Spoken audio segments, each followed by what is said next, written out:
بسم اللہ الرحمن الرحیم۔ السلام علیکم ورحمۃ اللہ وبرکاتہ۔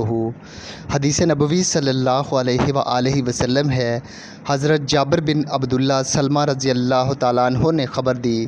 انہوں نے کہا کہ رسول اللہ صلی اللہ علیہ وآلہ وسلم اپنے صحابہ کو ہر مباح کام میں استخارہ کرنا سکھاتے تھے، جس طرح آپ صلی اللہ علیہ وآلہ وسلم قرآن کی صورت سکھاتے تھے۔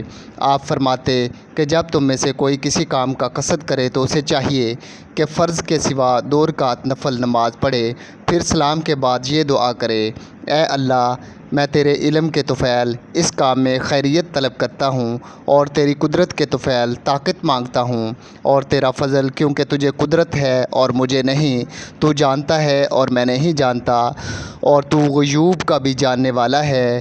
اے اللہ، پس اگر تو یہ بات جانتا ہے، اس وقت استخارہ کرنے والے کو اس کام کا نام لینا چاہیے کہ اس کام میں میرے لیے دنیا اور آخرت میں بھلائی، یا اس طرح فرمایا کہ میرے دین میں اور گزارن میں اور میرے ہر انجام کے اعتبار سے بھلائی ہے، تو اس پر مجھے قادر بنا دے اور میرے لیے اسے آسان کر دے، پھر اس میں میرے لیے برکت عطا فرما۔ اے اللہ، اور اگر تو جانتا ہے کہ یہ کام میرے لیے برا ہے، میرے دین اور گزارا کے اعتبار سے اور میرے انجام کے اعتبار سے، یا فرمایا کہ میری دنیا و دین کے اعتبار سے، تو مجھے اس کام سے دور کر دے اور میرے لیے بھلائی مقدر کر دے جہاں بھی ہو، اور پھر مجھے اس پر راضی اور خوش رکھ۔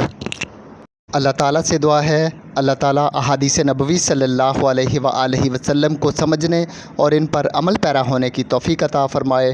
وآخر دعوانا ان الحمد للہ رب العالمین۔ صحیح بخاری حدیث نمبر 7390۔